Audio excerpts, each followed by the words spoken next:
मैं और तहजीब टहलते हुए कैंप से दूर चट्टानी सिलसिलों के नजदीक पहुंच गए। रक्स सरोद की आवाजें हवा के दोष पर तैरती हुई वहां तक आ रही थी। मैंने कहा, कैसा तिलिस्माती माहौल है तहजीब, जी चाहता है अपनी बकिया जिंदगी ऐसे ही किसी मकाम पर बसर कर दी जाए। वो बोली, जी तो पता नहीं क्या क्या चाहता है, लेकिन हम अपने मिशन से तो मुंह नहीं मोड़ सकते। मैं जब कुछ कहने ही वाला था कि दफतन मैं चौंक पड़ा। कैंप की जानिब से अचानक ही गोलियों की तड़तड़ाहट सुनाई थी। तहजीब ने कहा, ये क्या हो रहा है अली? मैंने मुस्कुराकर कहा, हमारा इस्तकबाल किया जा रहा है। गोलियों की आवाजों में अब औरतों और मर्दों की चीखों पुकार की आवाजें भी शामिल हो गई थी। मेरी समझ में नहीं आ रहा था कि अचानक ये कौन सी उफ्ताद पड़ी है। फायरिंग करने वाले कई मालूम होते थे, फिर कुछ खैमों में आग भी लग गई। मैंने कहा, किसी चट्टान की आड़ में निकल चलो तहजीब, यहाँ रुकना ठीक नहीं। एक ऊंची चट्टान की आड़ में रुककर मैंने तहजीब की तरफ देखा। वो बोली, ये क्या चक्कर है अली, समझ में नहीं आता कि। तहजीब इतना ही कह पाई थी कि चट्टान के ऊपर से चुस्त स्याह लिबास में मलबूस एक शख्स ने तहजीब पर छलांग लगा दी। तहजीब उसकी गिरफ्त में आ गई। वो बुरी तरह नीचे गिरी। उस स्याह लिबास वाले के पास जदीद साख्त की एक राइफल भी नजर आ रही थी। इससे पहले कि मैं संभल कर तहजीब की मदद के लिए दौड़ता, एक शख्स मेरे शाने पर भी कूद पड़ा। पहले शख्स की तरह वो भी चुस्त लिबास पहने हुए था और उसके पास भी जदीद साख्त की राइफल मौजूद थी। कैंप की जानिब से आने वाली चीखों पुकार की आवाजों में इजाफा हो चुका था और इधर कैंप से दूर वीराने में मैं और तहजीब उस नागहानी मुसीबत से नबरदाजमा थे जो चट्टानों की तारीकी से हम पर नाजिल हुई थी। हमला निहायत गैर मुतवक्के था। मैं और तहजीब तो कैंप में होने वाली हंगामा आराई की तरफ मुतवज्जे थे। मेरे वहमो गुमान में भी नहीं था कि इन चट्टानों पर कुछ लोग हमारी ताक में भी रहे होंगे। इस अचानक उफ्ताद से बौखलाकर मैंने पूरी कुव्वत से हमला आवर को सर से बुलंद किया और एक चट्टान पर दे मारा। ये सब कुछ एक लम्हे के अंदर अंदर हो गया था। इज़्तिरारी तौर पर शायद मैंने पूरी कुव्वत सर्फ कर दी थी। हमलावर के मुंह से निकलने वाली दिलखराश चीख एक लम्हे के लिए तो कैंप की जानिब से आने वाले शोर पर भी हावी आ गई। शायद पथरीली ठोस चट्टान से टकराने के बायस उसकी रीढ़ की हड्डी चकनाचूर हो गई थी। अपने साथी की करीह चीख सुनकर तहजीब पर हमला करने वाला ठिठक गया। मलगजे अंधेरे में मैंने उसे तहजीब को छोड़कर अपनी जानिब पलटते देखा और जितनी फुर्ती से उसने राइफल का रुख मेरी तरफ करके फायर किया, उसके पेश नजर मेरे पास इसके सिवा कोई चारा नहीं था कि मैं खुद को जमीन पर गिरा देता। उस पर हमला करना तो बहुत दूर की बात थी। अगर मैंने एक लम्हे की भी ताखीर की होती तो उसकी चलाई हुई गोली से नहीं बच सकता था। लेकिन इतनी देर में तहजीब ने खुद को संभाल लिया। उसने अकब से हमलावर की पुश्त पर जोरदार लात रसीद की। वो मुझ पर दूसरा फायर करने के लिए मेरा निशाना ले रहा था कि तहजीब की लात ने उसका तवाजुन बिगाड़ दिया। उसने खुद को जमीन पर गिरने से बचाया और छल्ला कर तहजीब की तरफ पलटा। कबल इसके कि वो तहजीब पर फायर करता, मैं बिजली की तेजी से उठा और उस पर छलांग लगा दी। मुझ पर झुंझलाहट सवार थी। कुछ ही देर कबल टोनी के हाथों पिटने की झुंझलाहट। टोनी गैर मामूली तौर पर ताकतवर शख्स था और उसे मार खाना कोई आसान काम नहीं था। मगर मैं न सिर्फ उससे पिटा था बल्कि मसलहत के हाथों मजबूर होकर मैं उस पर हाथ भी नहीं उठा सका था। अब अंधेरे के दामन से नमूदार होने वाला हमला आवर मेरी इज्जत पर था। ये मेरे लिए अपनी झुंझलाहट उतारने का नादिर मौका था। उस पर छलांग लगाकर मैं उसे दूर तक रगेदता चला गया। पथरीली जमीन पर रगेदे जाने के बायस उसके जिस्म के बेशतर हिस्से यकीनन बुरी तरह छिल गए होंगे।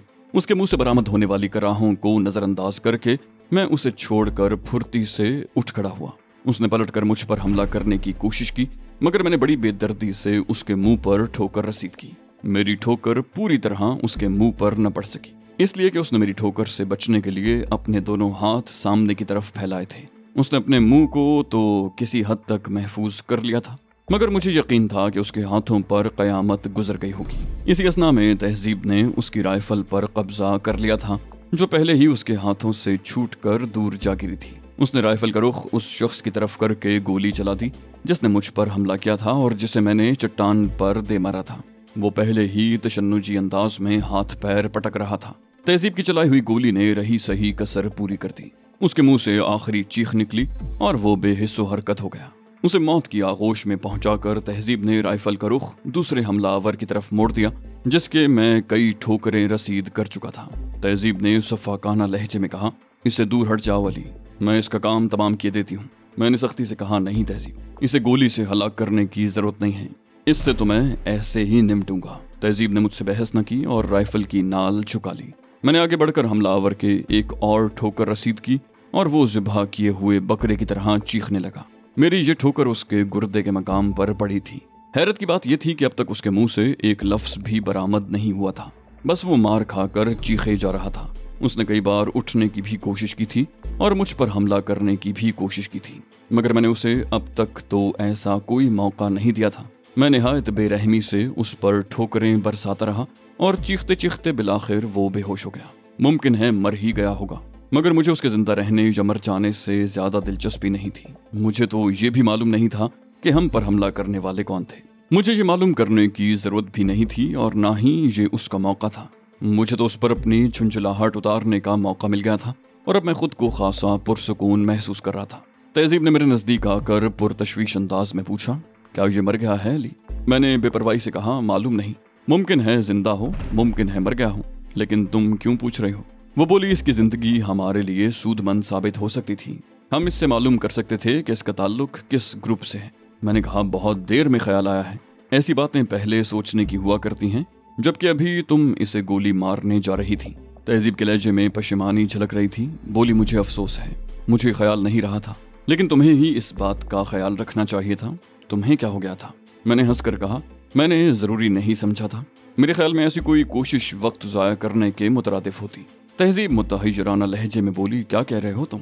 कैंप में बेगुनाहों के खून से होली खेलने वालों को कैफरे किरदार तक पहुंचाना क्या तुम्हारे ख्याल में जरूरी नहीं है? मैंने कहा, अव्वल तो ये कि मारे जाने वाले अफराद या तो दुनिया के लिए बेमसरफ लोग होंगे कि वो नशेबाज होंगे, या फिर उनका ताल्लुक कैंप की इंतजामिया से रहा होगा, और दोनों फरीकों में से कोई भी मरा हो बेगुनाह हरगिज नहीं कहलाया जा सकता। दोम ये कि तुम देख रही हो कि वहाँ अभी तक गोलियां चल रही हैं। हमलावर तादाद में बहुत ज्यादा हैं और पूरी तरह मुसल्ला भी हैं। अगर हम इन लोगों से कुछ मालूमात हासिल कर भी लेते तो फौरी तौर पर उन मालूमात से फायदा उठाना मुमकिन न होता, और हमारे पास इतनी फुर्सत नहीं है कि हम अपने मिशन की तरफ से तवज्जो हटाकर किसी और तरफ देखें। तहजीब ने मुझ पर जिराह की। बोली, ये भी तो मुमकिन है अली कि इन लोगों का ताल्लुक उन पार्टियों में से हो जो मसरूका फार्मूलों के हुसूल के लिए कोशां हैं। अगर हम इस पर तशद्दुद करते और हमें इसके जरिए उन लोगों की असलियत मालूम हो जाती तो क्या हम उससे कोई फायदा नहीं उठा सकते थे? मैंने पुरतयक्कुन अंदाज में कहा, नहीं, हमलावरों का ताल्लुक खा किसी भी पार्टी से हो और उनका मकसद कुछ भी हो, हमें इससे इसलिए कोई गरज नहीं है कि इससे हमारा मिशन बराह रास्त मुतासिर नहीं हो रहा। जिस तरह ये बात यकीनी है कि मसरूका फार्मूलों के हुसूल के लिए कई टीमें मैदान में हैं, उसी तरह ये बात भी पाया सबूत को पहुंच चुकी है कि अभी तक कोई भी पार्टी इस ज़मीन में कोई काबिल जिक्र कामयाबी हासिल नहीं कर सकी है। लिहाजा अगर इन हमलावरों का ताल्लुक किसी मुल्क के एजेंटों से है या ये खुद ही किसी मुल्क के एजेंट हैं तो हमारी सेहत पर क्या असर पड़ता है? तहजीब बोली, कैसी अजीब बातें कर रहे हो तुम। हमें अपने मुखालिफिन पर नजर रखनी चाहिए, कहीं वो हमसे बाजी न ले जाएं। मैंने कहा, समझने की कोशिश करो तहजीब, हम किसी को उन फार्मूलों के हुसूल से रोकने की कोशिश नहीं कर सकते। कई पार्टियां सरगर्म अमल हैं, हम किस किस से उलझेंगे? अगर हमने किसी पार्टी से उलझने की कोशिश की तो मुमकिन है कि कोई तीसरी पार्टी कामयाबी हासिल कर ले और हम मुंह देखते रह जाएं। मुनासिब यही है कि उन लोगों से दूर रहकर काम करने की कोशिश करें। हाँ, अगर कोई हमारी राह में आ ही जाए तो उस पर वक्त जाया करने की बजाय उसे कुचलते हुए गुजर जाएं। इस तरह हम कम से कम वक्त में दफतन हम पर किसी ताकतवर टॉर्च की रोशनी पड़ी। मैंने अपना जुमला अधूरा छोड़कर अंधेरे में एक जानिब छलांग लगा दी। तहजीब ने भी खुद को जमीन पर गिरा दिया। इंतहाई उजलत के बावजूद मैंने उस जानिब छलांग लगाई थी जिधर मुझ पर हमलावर होने वाले की राइफल गिरी थी। टॉर्च की रोशनी पड़ने के साथ ही कई फायर हुए। राइफलों की सनसनाती हुई गोलियां मेरे ऊपर से गुजरी और संगलाख चट्टानों से टकराईं। मैं गोलियों से तो महफूज रहा, मगर चट्टानों से उड़ने वाले मुताद्दिद संगरेजे मुझसे टकराए थे। मैं जमीन पर रेंग रहा था और मेरे हाथ राइफल की तलाश में थे। अंधेरे में राइफल की तलाश खासा मुश्किल काम था। दूसरी तरफ मैं तहजीब की तरफ से भी फिक्रमंद था। मालूम नहीं उस पर क्या गुजर रही होगी। टॉर्च की रोशनी भी गायब हो चुकी थी, मगर फायरिंग तवातुर से हो रही थी। कैंप की जानिब से आने वाले शोर शराबे की आवाजें दब कर रह गई थी। मुझ पर और तहजीब पर होने वाले फायरों की आवाजें मुसलसल गूंज रही थीं। सूरत हाल बहुत खतरनाक थी। सख्त जमीन पर रेंगते हुए अगरचे मैं किसी कदर महफूज था, मगर इस बात की कोई जमानत नहीं थी कि मुझे कोई गोली नहीं लगेगी। तहजीब की तरफ से इतनी बेफिक्री तो बहरहाल थी कि वो अभी तक महफूज है। उसे खुदा न खास्ता कोई गजंद पहुंचा होता तो उसकी चीख जरूर सुनाई देती। दफतन टॉर्च फिर रोशन हुई और उसके साथ ही एक फायर हुआ। ये फायर तहजीब ने किया था। 12 फुट बुलंद चट्टान से एक चीख बुलंद हुई। तहजीब ने टॉर्च वाले का निशाना लेकर फायर किया था और गोली उसे चाट गई थी। उसके हाथ से जलती हुई टॉर्च गिरी और फिर वो खुद भी मुझसे जरा दूर आ गिरा। फायरिंग में एक बार फिर तेजी आ गई। इस बार सारी गोलियों का रुख उस जानिब था जिधर से तहजीब ने फायर किया था, लेकिन मैं देख चुका था कि वो एक चट्टान के अकब में है और उसे फौरी तौर पर कोई खतरा लाहक नहीं है। मगर हमलावरों ने तहजीब की पोजीशन का अंदाजा कर लिया था और शायद वो अपना सारा ही एमुनिशन फूंक देने पर तुल गए थे। उनकी सारी तवज्जो तहजीब पर थी, लिहाजा मुझे मौका मिल गया। अंधेरे में पहले हमला आवर की राइफल तो मैं तलाश नहीं कर सका, मगर जो शख्स तहजीब की गोली का शिकार हुआ था वो मेरी दस्तरस में था। मैं जमीन से उठकर उसकी तरफ बढ़ा और उसकी राइफल उठा ली। जलती हुई टॉर्च अब भी जमीन पर पड़ी थी, मगर उसका रुख मेरी जानिब नहीं था। मैं राइफल पर कब्जा करने के बाद एक लम्हे के लिए भी उस जगह न रुका। तहजीब खतरे में थी और उसे इस खतरे से निकालने के लिए मुझे फौरी तौर पर कुछ करना था। मैं अंधेरे के दामन में चट्टान से चिपक कर चलता हुआ दूसरी तरफ पहुंच गया। हमलावर उसी चट्टान के ऊपर मौजूद थे। उनकी राइफलों से निकलने वाले शोलों ने मुझे उनकी पोजीशनें समझने में मदद दी। मैंने संभल कर चट्टान पर चढ़ना शुरू कर दिया।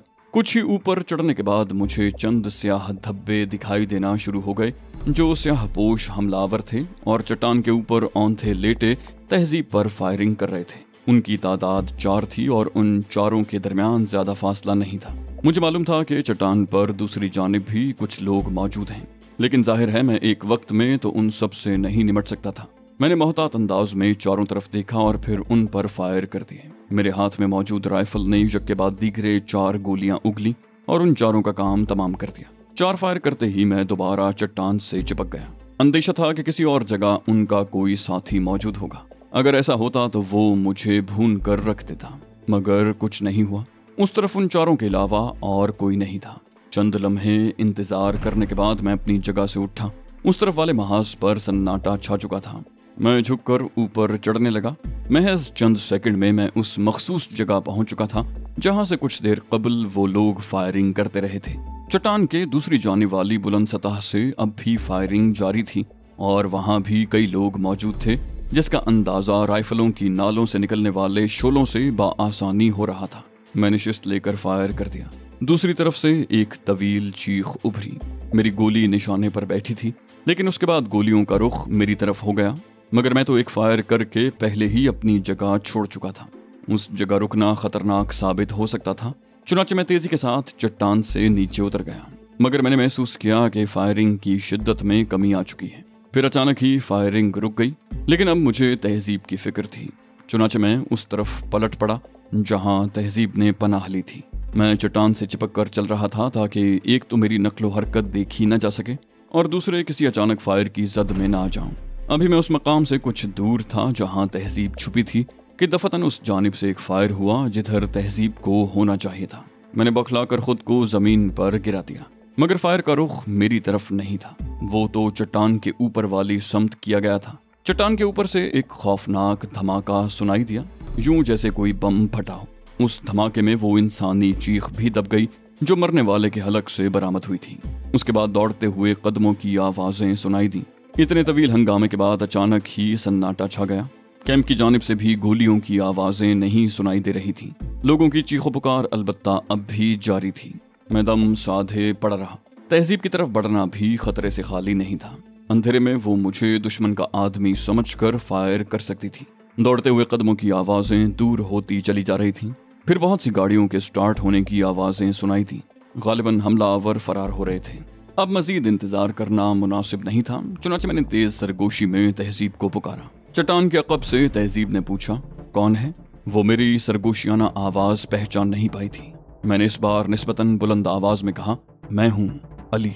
तहजीब चट्टान के अकब से निकल आई। बोली, अच्छा हुआ अली, तुमने मुझे आवाज दे ली, वरना अंधेरे में मैं तुम पर फायर भी कर सकती थी। मैंने मुस्तरिबाना लहजे में पूछा, तुम ठीक तो हो ना? मैं तुम्हारी तरफ से बहुत फिक्रमंद था। तहजीब ने कहा, मुझे कोई नुकसान नहीं पहुंचा ली, मैं तो खुद तुम्हारी तरफ से बेहद परेशान थी। मुझे तो खैर आड़ मिल गई थी, मगर तुम तो खुले में थे।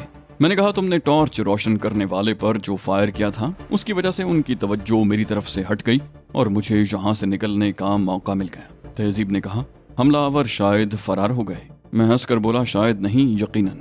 तहजीब ने हैरत से कहा, उनकी तादाद तो बहुत थी, उनका यूं फरार हो जाना समझ में नहीं आता। मैंने कहा, कैंप में तो उनकी मज़ाहमत नहीं की गई, लेकिन जहां उन्हें खासे नुकसान से दो चार होना पड़ा। उनके 9 अफराद मारे गए। फरार होने के सिवा उनके पास और चारा भी क्या था। तहजीब बोली, मैं तो समझ रही थी कि बस आखिरी वक्त आन पहुंचा है, शायद उनकी फायरिंग से चट्टान भी छलनी होकर रह गई हो। मैंने कहा, तुम ठीक कह रही हो तहजीब, वो लोग वाकई हमारी जान के दरपे हो गए थे। अगर मुझे उनके अक़ब में पहुंचने का मौका न मिल गया होता तो इस वक्त सूरत हाल खासी मुख्तलिफ होती। तहजीब बोली, लेकिन अली वो धमाका कैसा था जो उस वक्त हुआ जब मैंने आखिरी फायर किया था? मैंने कहा, यकीन से तो मैं कुछ नहीं कह सकता, लेकिन मेरा ख्याल है कि वो हम पर दस्ती बम फेंकने जा रहा होगा और बम की पिन खींच चुका होगा कि तुमने फायर कर दिया और बम उसके हाथ में ही फट गया। तहजीब ने एक झुरझुरी ली, बोली, ओ मेरे खुदा, अगर वो बम फेंकने में कामयाब हो जाता तो क्या होता? मैंने बेपरवाही से कहा, वही होता जो अब नहीं हुआ तो आइंदा कभी हो जाएगा। आओ अब यहाँ से बाहर निकलें। मैं तहजीब का हाथ थाम कर वहाँ से बाहर निकल आया।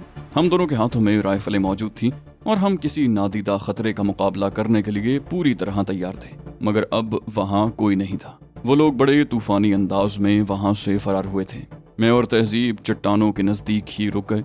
कैंप में अफरा तफरी फैली हुई थी। कैंप में बना हुआ वसीअ व अरीज़ चौबी मकान हमारे बाएं हाथ की जानिब था और हमसे ज्यादा दूर नहीं था। हमें वहां रुके ज्यादा देर नहीं हुई थी कि चौबी कैबिन की तरफ से चंद गाड़ियां स्टार्ट होकर रवाना हुई। गाड़ियों में मौजूद मुसल्ला अफराद ने हमें देख लिया था।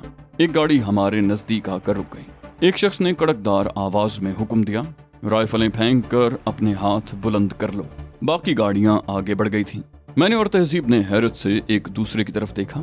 ये नारवा सलूक हम दोनों को पसंद नहीं आया था। उसी शख्स ने दोबारा कहा, जल्दी करो वरना याद रखो तुम राइफलों की जद पर हो।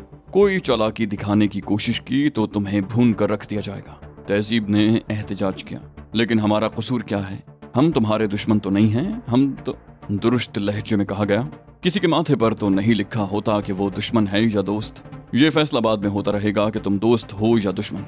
राइफलें फेंक कर हाथ बुलंद कर लो, वरना मेरे एक इशारे पर तुम दोनों को भून कर रख दिया जाएगा। मैंने अपनी राइफल फेंकते हुए धीमी आवाज में कहा, राइफल फेंक दो तहजीब, बाद में हम इन लोगों को कायल कर सकेंगे। इस वक्त ये लोग हमारी कोई बात नहीं सुनेंगे। तहजीब ने कहा, तुम ठीक कह रहे हो अली। और फिर उसने मेरी भी तकलीद में राइफल फेंक कर अपने दोनों हाथ बुलंद कर दिए। गाड़ी में से 2 अफराद उतरे। उन दोनों के हाथों में रिवॉल्वर नजर आ रहे थे। उनमें से एक ने रिवॉल्वर हिलाकर हमें चलने का इशारा किया। चलो। मैं और तहजीब उस बड़े चौबी मकान की तरफ रवाना हो गए, जिसके बारे में मेरा अंदाजा था कि वो इस कैंप में किंग एटलस की जाए रिहाइश है। दोनों मुसल्ला अफराद हमारे अक़ब में चल रहे थे। उनके हुक्म पर हम मकान में दाखिल हो गए। इस चौबी मकान में कई कमरे थे और हर कमरा कीमती साजो सामान से आरास्ता था। हमें एक दरमियानी कमरे में ले जाया गया। वो कमरा बेडरूम के तौर पर इस्तेमाल होता था। उसमें डबल बेड के अलावा चंद कुर्सियां भी थी। उनमें से एक शख्स ने कहा, चीफ की वापसी तक तुम लोग यहाँ रहोगे। मैंने पूछा, क्या अब हम अपने हाथ गिरा सकते हैं? बोला, हाँ। दूसरा शख्स शुरू से अब तक कुछ नहीं बोला था। तहजीब ने कहा, मैं पूछ सकती हूँ कि हमें इस तरह कैद करने की क्या वजह है? वो बोला, कैंप पर पुरस्रार लोगों ने हमला किया था। हमें नहीं मालूम वो लोग कौन थे। तुम दोनों मशकूक हालत में मिले हो, इसलिए तुम्हें यहाँ बंद किया जा रहा है। मैंने कहा, लेकिन हमारा तो उन हमला आवरों से किसी किस्म का कोई ताल्लुक नहीं है। उस शख्स ने बेपरवाही से कहा, मुमकिन है ना हो, लेकिन तुम दोनों मुसल्ला थे। हम कैसे मान लें कि तुम भी उन्हीं के साथ ही नहीं हो? तहजीब बोली, हम सयाह हैं और आज ही यहाँ पहुंचे हैं। हमने खुद बड़ी मुश्किल से अपनी जान बचाई है। उसने तंजिया अंदाज में कहा, सयाह राइफलें लेकर सयाहत पर नहीं निकला करते। मैंने संजीदगी से कहा, तुम्हारी बात दुरुस्त है, मगर वो हमारी राइफलें नहीं थीं। वो बोला, तुम कौन हो और किस सलूक के मुस्तहिक हो, इसका फैसला तो चीफ करेगा। तहजीब ने पूछा, तुम्हारा चीफ कौन है? उस शख्स ने कहा, किंग एटलस, जिसका ये कैंप है। तहजीब बोली, यकीन करो हम तखरीबकार नहीं हैं। मुमकिन है हम किंग एटलस के दोस्त हों या उसके किसी काम आ सकें। वो शख्स बोला, इसी एहतियात के पेश नज़र तो हमने तुम्हारे साथ कोई बदसलूकी नहीं की और ऐसी जगह रखा है जहां तुम्हें कोई तकलीफ न होने पाए, वरना हमारे पास और जगहें भी हैं। तहजीब ने पूछा, लेकिन हम यहाँ कब तक कैद रहेंगे? वो बोला, जब तक चीफ वापस नहीं आ जाता उस वक्त तक कुछ भी नहीं हो सकता। तुम्हारा फैसला वही करेगा। मैंने पूछा, और वो कब वापस आएगा? वो बोला, दरअसल चीफ कैंप का जायजा लेने गया है। कैंप में जो तबाही फैली है उसके पेश नज़र उसकी जल्द वापसी का इम्कान जरा कम ही है। मैंने कहा, अगर उसे वापसी में ज्यादा देर हो गई तो हमारा क्या बनेगा? हमने तो अभी रात का खाना भी नहीं खाया। वो शख्स बोला, बेफिक्र रहो, खाना तुम्हें भिजवा दिया जाएगा। और उसके बाद दोनों अफराद कमरे का दरवाजा मुकफ्फल करके वापस चले गए। तहजीब ने तशवीशनाक लहजे में कहा, ये तो बुरे फंसे अली, किंग एटलस पता नहीं कब वापस आएगा। मैंने शरारत आमेज लहजे में कहा, कमाल है, तुम कह रही हो बुरे फंसे, हालांकि रात गुजारने का बेहतरीन बंदोबस्त हो गया।